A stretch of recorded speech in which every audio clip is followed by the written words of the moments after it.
Mon fils s'est marié, sa femme espère avoir une vie calme et sereine, elle peut toujours courir.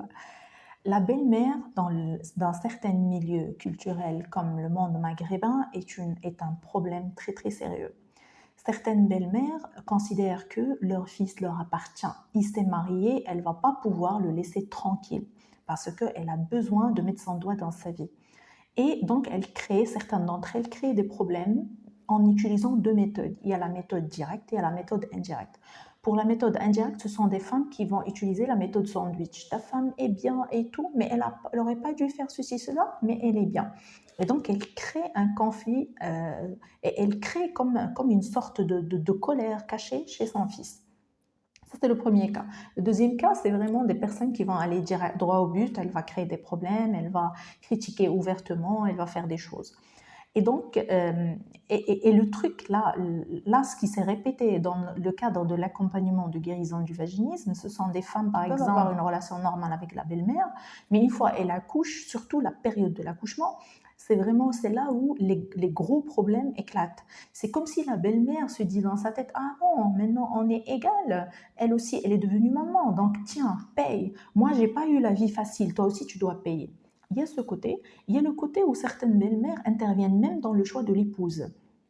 Je me rappelle d'un certain cas, la maman a appelé à la radio, elle était en train de se lamenter de son fils parce que, en fait, il s'est marié avec une bonne personne à la première fois, mais elle lui reprochait, en fait, ses origines. Donc, elle disait, moi, j'appréciais pas ses origines, donc elle leur courait après, au final, elle a causé le divorce. Alors, son fils, quand il s'est remarié avec une femme qui travaillait au bar. Et donc, il n'a plus revu son fils depuis plus de 2 ans.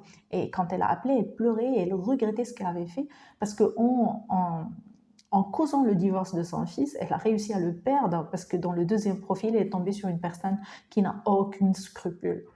Donc, les belles-mères, vous pouvez nous partager en commentaire, est-ce que vous avez eu une belle-mère qui est compréhensive, une personne qui vous aide et qui vous oriente? Et moi, je suis bien sûr pas en train de généraliser, il y a de très bonnes personnes.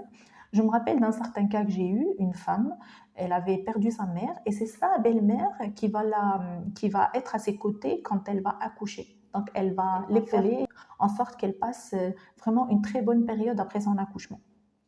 Mais il y a certaines mères qui ont vraiment des difficultés à accepter leur belle-fille et donc elles créent énormément de stratégies pour créer des problèmes au sein du couple. Et il y a certaines qui préfèrent que le couple divorce. Et dans le cadre du vaginisme, si tu peux me partager, si tu as une belle-mère qui te crée des problèmes, il vaut mieux ne pas partager ta vie sexuelle avec elle. Il vaut mieux essayer au mieux de trouver une solution à cette problématique, guérir du vaginisme et avancer dans ta vie et essaye de gérer la relation avec la belle-mère si c'est toxique.